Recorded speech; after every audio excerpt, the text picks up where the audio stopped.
Muy buenas y bienvenidos de nuevo a esta cita que tienen ustedes en este canal de YouTube, el de la azotea, pero que a partir de esta semana este programa se rebautiza como La Ventana Catódica. ¿Por qué? Pues porque es a través de esta ventanita a la cual nos vamos a asomar para, bueno, pues para hablar, para recordar, para reírnos, para pasar un buen ratito.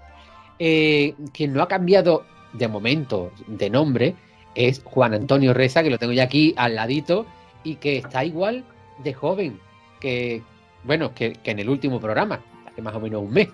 Bueno, Juan Antonio, muy buenas. Muy buenas, Manuel. Pues igual de joven o más, quién sabe, ¿eh? O más. Sí, ¿sabe? nunca se sabe. Me gusta mucho esto de la ventana catódica, ¿no? Primero porque es una ventana que está abierta al espectador, que puede ser unidireccional, el espectador también nos puede decir cosas a nosotros, Ajá. o también porque si me cabreo algún día me puedo tirar por la ventana, ¿no? O no, o las ventanas catódicas no sirven para tirarse. Bueno, esta ventana en concreto no. Vale, No queremos mejor. aquí disgustos ni queremos malos rollos, malos augurios. Hoy vamos a hablar de momentos icónicos de la televisión. Y además tenemos mucha ilusión porque tenemos un invitado que ahora le vamos a dar paso, que él es un especialista en esto de los archivos de televisión. ¿Quién es nuestro invitado de hoy? Alejandro Macías.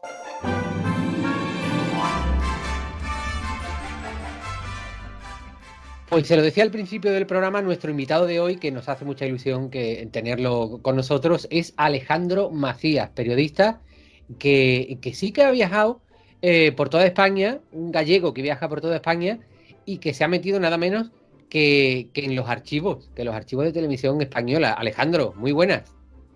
Buenas tardes. Lo primero tengo que decir que en todo caso gallego de adopción, pero es que si no sería injusto que no explicara que yo soy de Ponferrada, de León. Lo que pasa es que llevo muchísimos años viviendo en Galicia y como además trabajo en gallego, pues mucha gente tiene esa confusión, pero realmente yo soy leonés.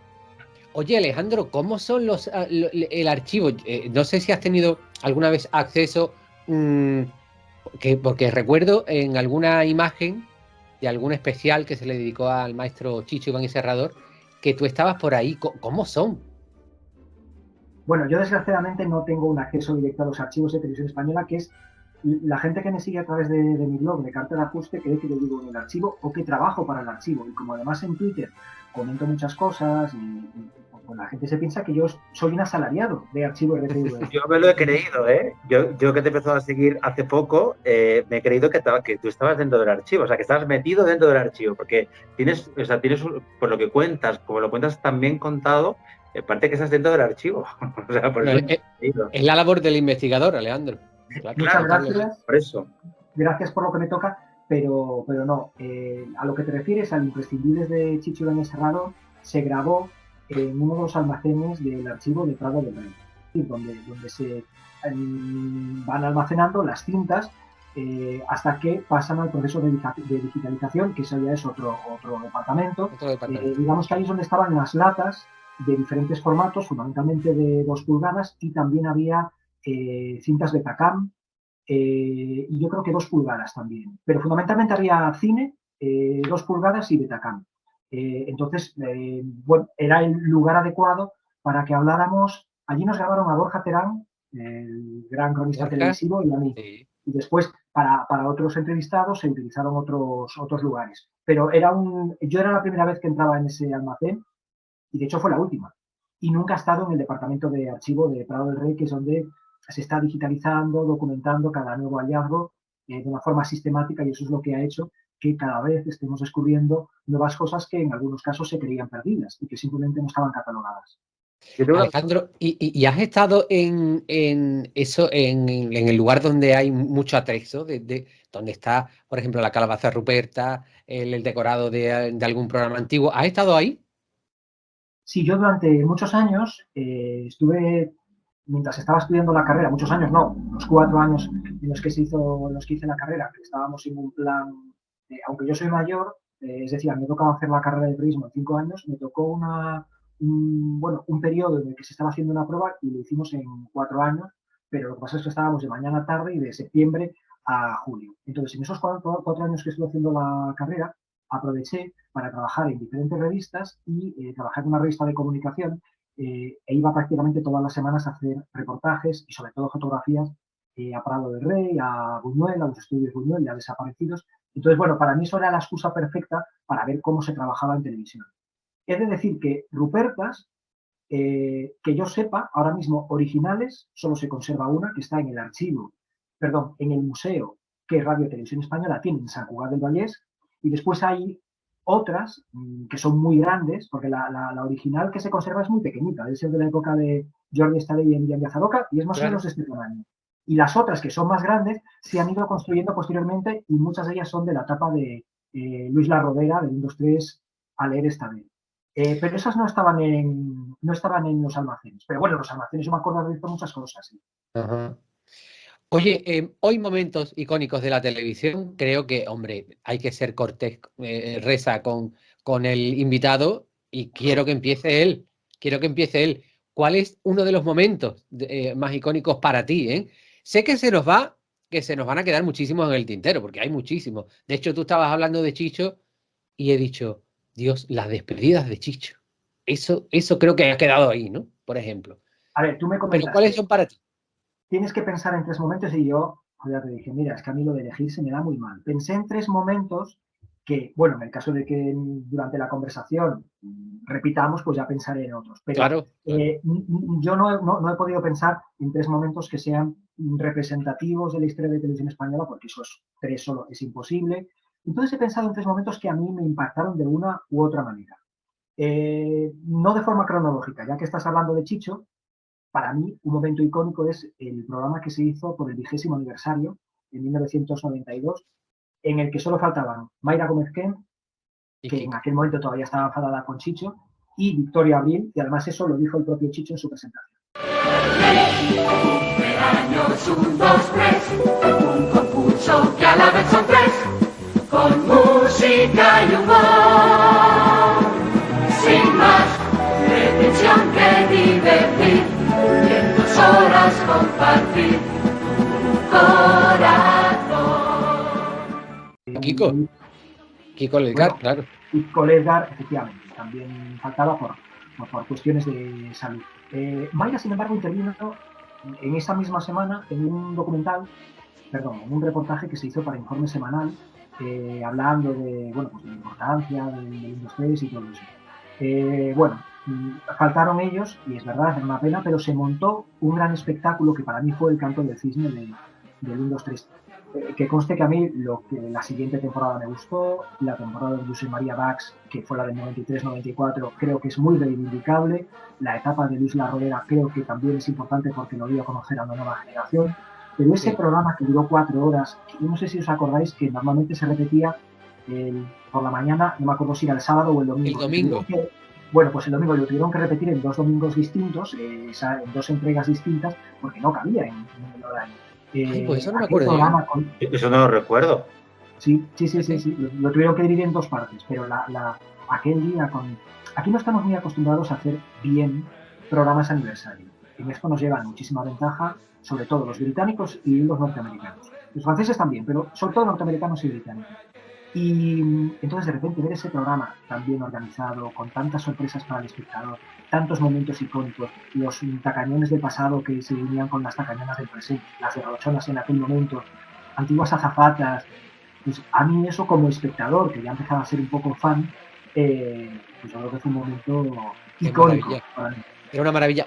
Oye, Alejandro, y que no sé si, bueno, sabes, evidentemente, que se va a recuperar la marca 1, 2, 3 ahora para las redes sociales. Yo no sé qué opinión te merece. Bueno, yo hasta que lo vea no puedo opinar. Ya. Es que no tengo ni idea de cómo se va a hacer. Me produce mucha curiosidad. Claro. Pues cómo lo van a organizar. Cuando lo vea, te diré. Manuel, tengo un momento televisivo, si te parece que, porque viene muy unido a lo que Alejandro Macías decía. Para mí me sorprendió mucho uno de los momentos, perdona que interrumpa a nuestro... Sí. Esto es una conversación, no es una interrupción, ¿eh? Claro. Gracias, gracias. Para mí me ha sorprendido mucho el cambio de presentador. Es decir, cuando de pronto Mayra Gómez Ken deja de ser presentadora y descubrimos que los nuevos presentadores van a ser Jordi Estadella y Miriam Díaz Aroca. 150, y en esta etapa se puede ganar mucho dinero más. Vamos a ver cuánto, Miriam, si es tan ¿Y ahora amable. qué hago, Jordi? ¿Me levanto? ¿Tú quieres que me levante? Yo me levanto, Jordi, yo me levanto, yo me voy a la... Tú me digas, Jordi. ¿Quieres que me vaya a la máquina? Que eso no se nos hubiera ocurrido jamás en la vida pensarlo a ninguno de nosotros. Y se Totalmente. ocurrió al gran Chicho Ibáñez Serrador, y fue una de las ideas más maravillosas que pudo tener. Aunque yo quiero mucho a Mayra, ¿no? Y la adoro, pero que creo que fue un éxito, vamos, rotundo. Funcionaron muy bien los dos. El Pero problema... me gustó mucho, porque yo estaba acostumbrado de pequeño pues a ver a Mayra, y Mayra era como un 2-3, un 2-3 era Mayra y punto. Y ahora sí, aún así sigo pensando que Mayra es un 2-3, pero cuando se anunció eso me quedé como muy impactado, o sea, me impactó mucho. Claro, pero para mucha gente, Kiko Ledga era el 1-2-3. Claro. Para mí, o sea, es verdad que, y esto lo ha contado Mayra muchas veces en su libro, en muchas entrevistas, a mí me lo ha contado, y siempre dice la misma frase: a mí no me falló el jefe, tiene derecho a hacer lo que quiera con su empresa, me falló el amigo. Se había anunciado que iba a hacer el 1-2-3 y bueno, pues así estaba previsto. Pero en realidad a Mayra esto, entiendo que le molestara, pero tampoco le debería sorprender demasiado, porque hay que recordar que a ella le pasó lo mismo. Cuando se hizo una prueba para ver si Kiko estaba disponible, no voy a decir no, porque la palabra no es disponible, si estaba capacitado después del gran accidente que había tenido para volver a llevar un programa de estas características. Se grabó un programa piloto que nunca vio la luz y se hizo evidente que no, y Chicho llamó de urgencia a Mayra para cambiar completamente el devenir de la historia de nuestra televisión, porque en realidad en un principio quien iba a sustituir iba a ser Chicho Gordillo, que era un humorista peruano como Kiko, y dijo, en el último momento dijo, no puedo, porque sería una locura por mi parte sustituir además a alguien que es amigo, a alguien que es compatriota. Se habló de Emilio Aragón, era demasiado joven, y ahí fue cuando vino la idea de cambiarlo completamente. Vamos a feminizar el programa. Eso hizo que además Mayra, como se ha comentado muchas veces, fue la primera mujer en toda Europa en presentar un concurso de gran formato en horario de máxima audiencia. Oye, como no hay 2 sin 3, yo diré que una de mis imágenes icónicas, y además, nunca mejor dicho, lo de no hay 2 sin 3, porque también tiene que ver con el concurso. ¿Quién nos recuerda las maravillosas bajadas de escaleras de Mayra Gómez Ken? Y que esto va a servir para otras bajadas de escaleras no tan elegantes como la de Mayra, que eran las de Rosa María Sardá.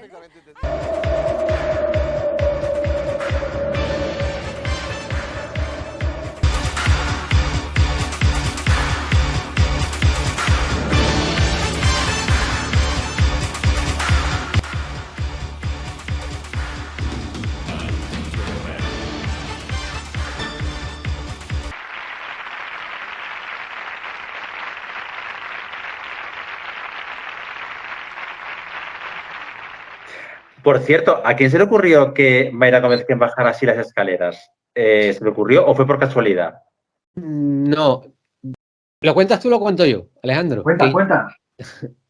Bueno, según contó el mismo Jordi Estadella, claro, cada presentador de 1, 2, 3 ha tenido una forma de entrar, ¿no? Kiko creo que entraba desde las cámaras, ¿no? Desde dentro de las cámaras hasta el plató, y entonces no podían repetir lo mismo. Pues, ¿qué hacía? Pues Mayra pues bajaba las escaleras, que la bajaba además estupendamente.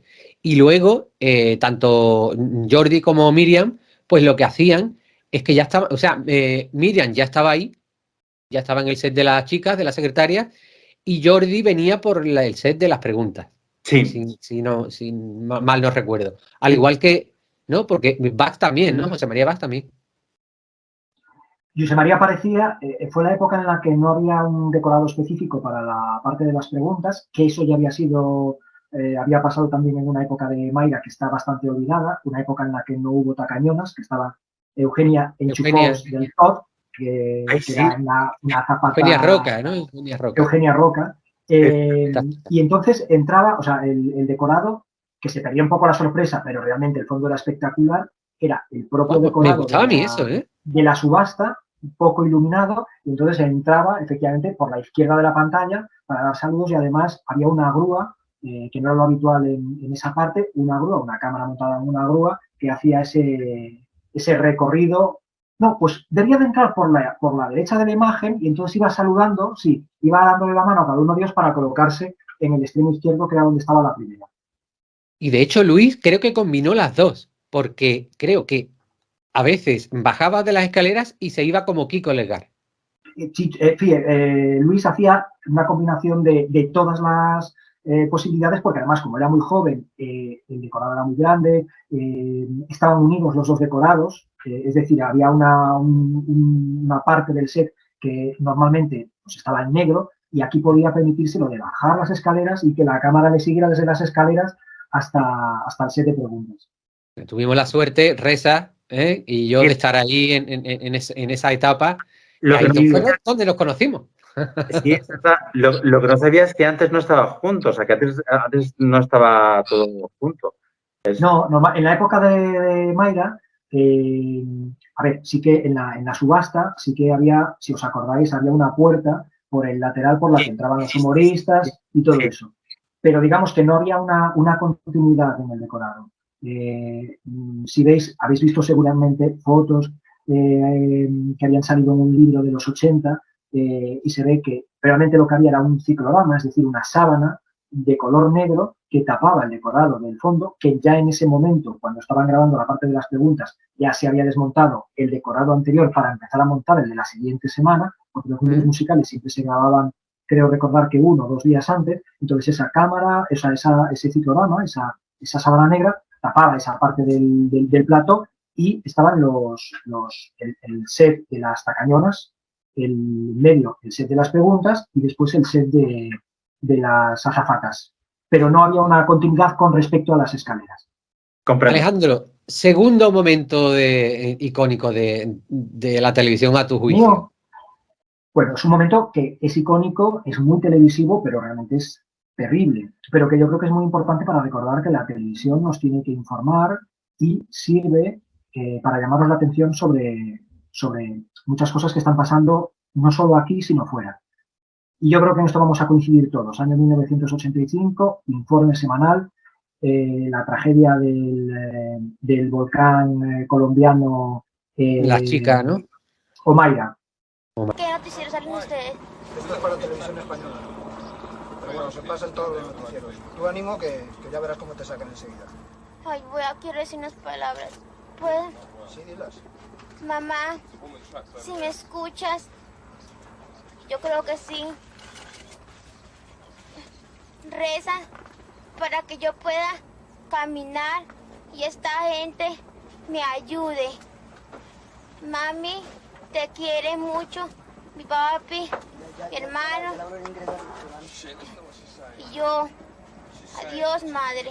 Omaira para mí fue esa imagen de esa niña terrible, pidiéndole al cámara que le contara a su madre que todo estaba bien, porque además era muy niño, pero sí que la recuerdo del momento, después la hemos visto todos 1000 veces, pero aquello, el volcán era el Nevado del Ruiz, y claro, todos nos preguntamos, ¿pero por qué no la salva? Era Evaristo Canet, era el cámara, y claro, después pues era cuando entendías que esa niña había quedado atrapada por la lava, no había medios, no podían cortarle las piernas, porque era lo que todos pensamos, pues que le corten las piernas aunque quede sin ellas y tal, pero claro, evidentemente hubiera habido una infección inmediata, no había ambulancias, no había forma de llegar allí. Y claro, fue un ejemplo, porque hubo muchísimos muertos más, pero Omaira, con aquellos ojos que, si recordáis, le puso cara, claro. Pupila, y los negros los ojos estaban completamente negros, no había blanco de los ojos. Y llamó mucho la atención sobre aquella desgracia. Tengo un momento metido, además, que coincide con una de las cosas que tú has publicado, que ha sido casualidades de la vida, te lo digo, Alejandro. Sí, para mí, casualidades de la vida, pero a mí me impactó mucho que por primera vez existiera televisión por la mañana.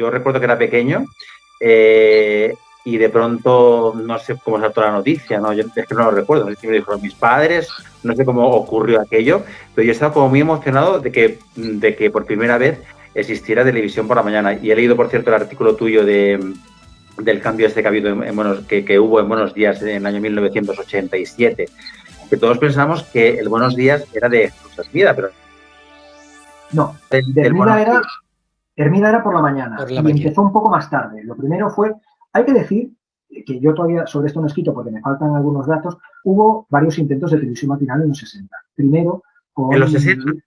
Ya en los 60. De hecho, hubo una temporada que se ¿Qué me dices? daban clases para, bueno, había como una teleescuela, Academia Televisión para los universitarios, pero también estaba Escuela Televisión y se emitía por las mañanas. Y, de hecho, hubo un planteamiento más genérico y al menos una hora de esa programación se podía ver en algunas escuelas, en algunos colegios.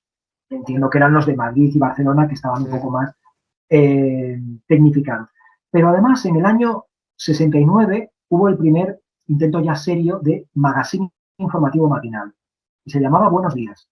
Y ahí fue donde por primera vez una mujer presentó un informativo. Su nombre era Blanca Gala. Se ha dicho muchas otras veces que había mujeres. No, la primera mujer oficialmente presentadora de un informativo fue Blanca Gala en el año 69, tal y como se decía en aquel momento. A lo mejor hubo algún momento en el que Maruja Callabé, por ejemplo, pues quizás hizo algún avance informativo a mediados de los 60, pero como presentadora oficial, Blanca Gala, que después fue locutora de Radio Nacional, fue la primera. Y el Buenos Días tenía una mezcla de información, efemérides, una sección de gimnasia que presentaba Carmen Sarmiento, después famosísima reportera de guerra. Pero eso duró muy poquito, muy poquito. Realmente ellos se fijaron, en un principio la idea era hacer una especie de Today Show, como el de la NBC, pero después ya se fijaron más en el rollo europeo, sobre todo en la BBC.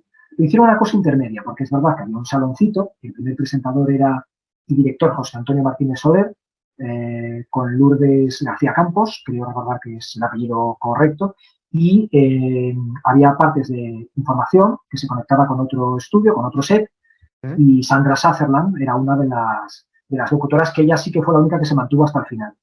Y había un saloncito, pero a diferencia de lo que hacían en la BBC, que iban con una forma muy informal, con jerseys y tal, ellos iban con traje y corbata.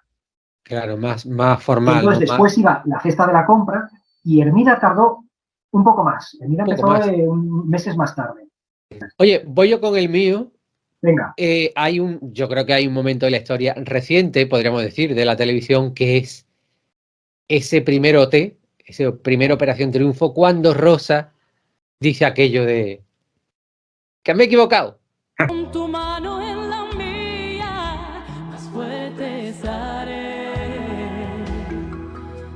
Quizá nunca me he equivocado. Quizá mi paso pero que fue perfecto para el personaje que se estaba creando, que después supimos, bueno, pues gracias al programa de Évole, que para ella no fue tan bonito y toda esa... Claro, hoy las cosas las vemos de otra manera, ¿no? Pero realmente fue un acoso el que ella tuvo para adelgazar. Un acoso positivo en principio, pero tuvo una gran presión y ella, pues claramente, que venía pues a lo mejor de estar en una familia muy cerrada, bueno, pues que ella misma había contado que tampoco había socializado tanto, que no tenía tantos amigos y todo eso, pues parece ser que se dejó llevar un poco y bueno, pues todos fuimos testigos y cómplices de eso.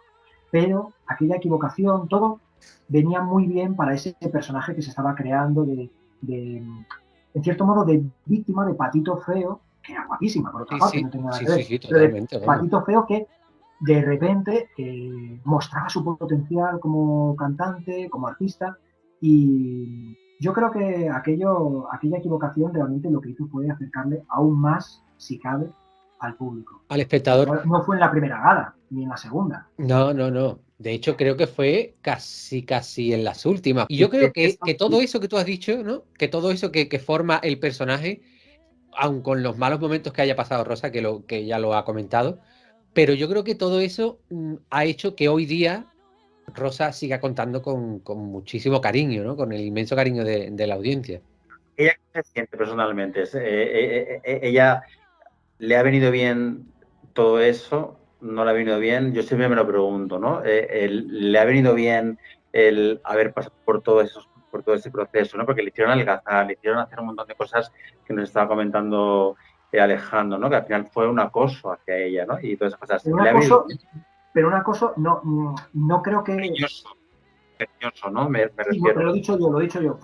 Yo creo que era un acoso que intentaba ser positivo, que intentaba ayudarla, pero Claro, entonces claro. es como cuando insistimos muchas veces a un amigo, es que tienes que hacer esto, y a veces no te das cuenta de que es que tu amigo no quiere hacerlo, y que ya está, o que lo que tú crees que es lo mejor para él o para ella no es lo mejor. Todo esto lo sabemos después, a lo mejor en otra persona hubiera tenido otro efecto. Cada persona es un mundo. Rosa, pues evidentemente, yo creo que en aquel momento todo le vino grande, a cualquiera le hubiera venido grande, como también le pasó a Samante o a todos ellos, y después a los que no tuvieron una carrera, pues, en fin. May Meneses, por ejemplo, que la entrevistaron el otro día en el Chester, ¿no? Y que hablaron un poco de su trayectoria, ¿no? En Operación Triunfo y demás, también le vino grande. Pero bueno, ya eran otras etapas, ¿eh? Sí. Y después ella no solo tuvo el problema de Operación Triunfo, sino el problema con su pareja, Nena Conte, que con lo que hemos salido después era algo mucho más serio. En el caso de Rosa, yo no sé si le vino bien. Lo cierto es que sí que tiene el cariño del público. Y hay gente que a lo mejor no la quiere tanto. Bueno, claro, a ver, pero quién sale... Y desde luego Rosa hubiera merecido, por su potencial, por su voz, una mejor carrera. Y no la ha tenido. No sabemos si por culpa de una mala gestión de su carrera, si por culpa de sus representantes, si porque los discos no eran los adecuados y no tuvieron una venta. Bueno, yo ahí no me puedo meter porque no soy especialista en terreno musical, en terreno de la industria discográfica. Yo tengo mi opinión, pero probablemente no sea muy popular, por lo cual la vamos a obviar. Oye, no, perdona, aquí estamos diciendo todos la opinión y no estamos mojando esa opinión. Tienes que decirla. Otra cosa es que sea popular. Ya, bueno, yo creo que a Rosa se la sobreexplotó. Se la exprimió como un limón. Yo recuerdo que vino aquí a Cádiz en pleno apogeo de Operación Triunfo y no podía cantar. Pero literalmente no podía cantar, estaba afoniquísima. Y todo el mundo nos mirábamos y decíamos, bueno, ¿y esta chica por qué no se ha negado? Porque ha dicho, mira, no puedo estar. Y creo que a partir de ahí ocurre una serie de cosas. Y es que lo que pasa es que me da pena decir esto, pero creo que Rosa no volvió a ser la misma nunca. También hay que entender una cosa, pero han pasado prácticamente 20 años, ¿eh? No, han pasado ya más de 20 años. Tampoco se le puede echar la culpa de todo a un programa, a una circunstancia, porque después otros lo han vivido de otras maneras. Que se le explotó en aquel momento, como a todos esos cantantes y a muchos otros que sin estar en un reality, pues tienen un contrato y tienen que cumplir, porque además quieren ser profesionales. Esto también nos ha pasado, no con la misma gravedad, nos ha pasado a muchos. Yo creo que hasta que llegó el COVID, todos hemos ido a trabajar enfermísimos muchas veces. Hay gente que no, hay gente que tiene una facilidad para cogerse bajas, que es una cosa increíble. Pero muchos hemos ido a trabajar con catarros, con gripes, con fiebres, e ibas a trabajar, o sea, no pensabas, bueno, pues es que esto lo puedo contagiar o tal, y después si me pongo peor y se ponen los demás también mal, va a ser mucho peor, ¿no? Muchas veces no sabes cómo reaccionar y hay muchos cantantes, muchos actores que representan su espectáculo, sea como sea. ¿Cuántas veces hemos oído de, pues se murió mi madre por la mañana y yo por la tarde tuve 2 funciones que hacer? Sí, que es verdad.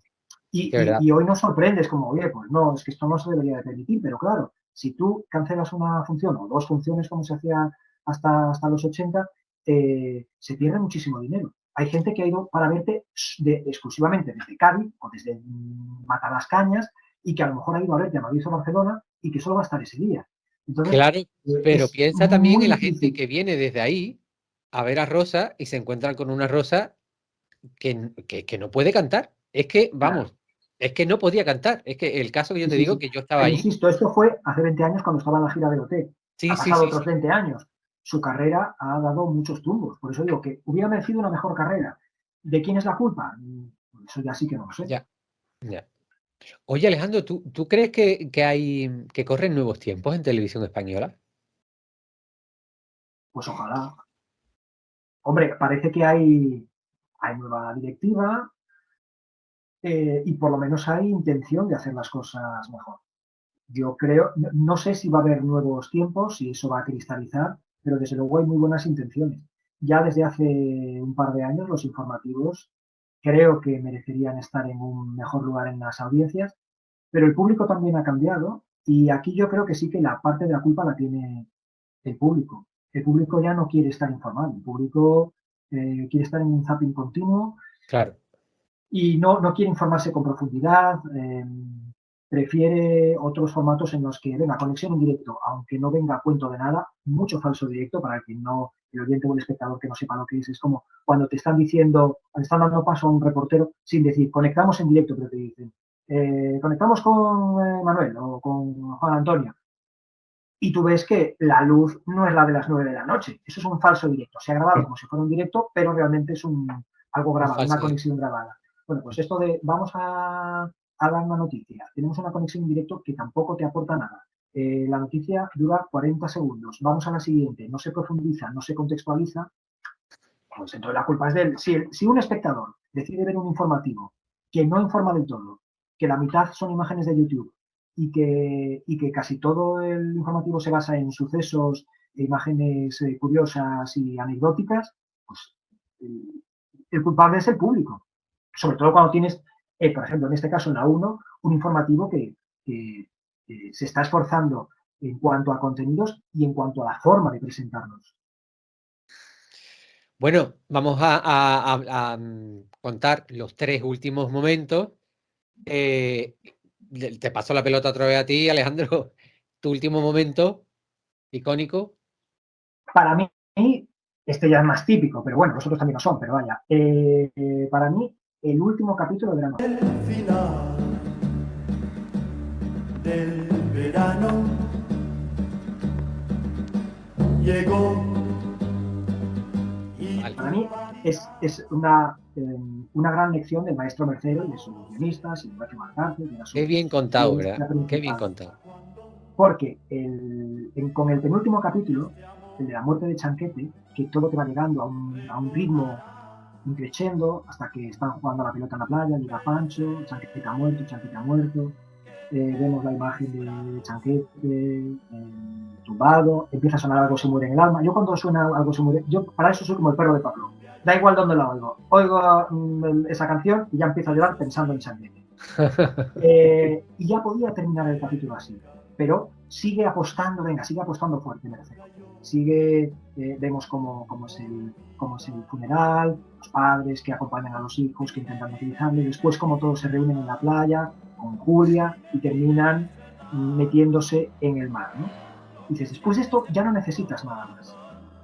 Hay un nuevo capítulo, el último realmente, que es cuando todos vuelven a su casa y el único que queda es Pancho y la última que se va es Julia. Ese momento en el que ella coge el taxi, empieza a recordar cosas. O sea, es que nos cierra el círculo. Es una serie que está cerrada. Claro, pero es que es muy importante cuando hay series que son cerradas, que las piensas como un todo, y no como, ya veremos si se renuevan, que todo tiene que terminar en un chimpún, como dice muchas veces Borja Terán. Y ahí el chimpún es perfecto. Ella se monta en el taxi y se va con un cuadro.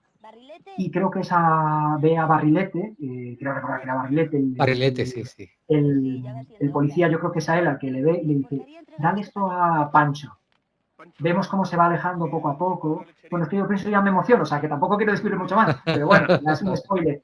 Se va alejando maravilloso. Y desde fuera ve como Pancho reconoce el cuadro y va detrás de ella y tal, y empieza a sonar el final del verano del dúo dinámico. Yo creo que esto es Por cierto, Alejandro, tengo una duda. El tema del dúo dinámico con el que abre y cierra el capítulo, ¿era tan conocido en aquella época o es la serie de Mercero la que lo impulsa? Oye, Manuel, no seas cabrón, a ver si ahora va a resultar que soy yo mayor que tú. No lo sé. Hombre, yo creo que sí, era una canción. Sí, hombre, yo creo que era una canción mítica ya y que además se jugaba con él. Hombre, te lo digo porque tú eres investigador. Eres investigador Bueno, de los pero archivos de que televisión investigado española. todo. No, yo creo que sí, pero no de la industria musical. Yo creo que se contaba además con eso de que era una canción muy conocida, igual que Algo se muere en el alma. Claro. No era música original porque aquí ya tú contabas con que el público vas a conocer esas canciones y iba a tener una reacción. Y yo, evidentemente, el final de verano, no sé si es de las más populares o de las que más vendió del dúo dinámico, porque además esta es una canción ya de los 70, no es de los 60. Creo que después de este momento, Manuel, yo ya no sé si contaste mi momento, porque es que después de Sí, esto... aquí nos tenemos que mojar todos. Venga. Cuenta la última. Es que no quiero hacerlo, porque es que después de esto... Yo quería hablar de María Teresa Campos, que claro, que María Teresa Campos también es un icono de la televisión que nos daría para mucho. A mí me sorprendió mucho dos cosas de María Teresa Campos. Una, que pasara de Televisión Española a Telecinco y que de ahí se convirtiera en la reina de las mañanas y que ahora, que no se la reconoce mucho... ¿Perdón? Que continuase porque ya lo era. Ya lo era. Sí, exacto. Que ya lo era. Por eso la ficharon en Telecinco. Claro. Debates que creó políticos y demás, y que digamos que muchos programas de ahora son los que hacía ella antes y que no se la tenga muy en cuenta, y después el paso a Antena 3, que eso también me llama mucho la atención. Pasa la vida, pasa la vida.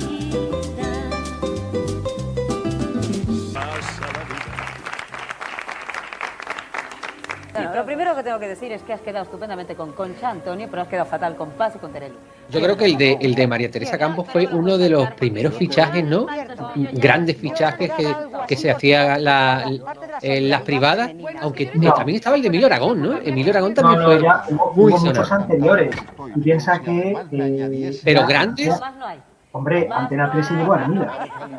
A principios se llevó a Armida. Se llevó a Olga Biza después de los Juegos Olímpicos de Barcelona. Se había llevado a Manuel Campo Vidal. O sea, cuando Antena 3 hace aquella famosa gala de en el 92, ya se había llevado a muchas estrellas. Y Telecinco intentó crear sus propias estrellas y recuperar a otras que estaban,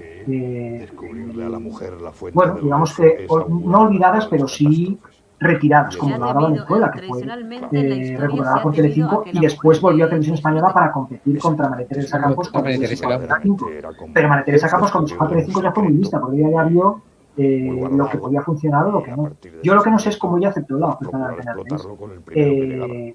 Que ya en aquella época Antena 3 había hecho varios fichajes que no habían funcionado a golpe de talonario y bueno, pues ahí está. Lo que interesa no interesaba. No interesó para nada. Oye, pues yo, mi tercer momento iba en relación a Verano Azul, que era la muerte de Chanquete, pero bueno, ya como lo hemos tocado, lo vamos a dejar pasar.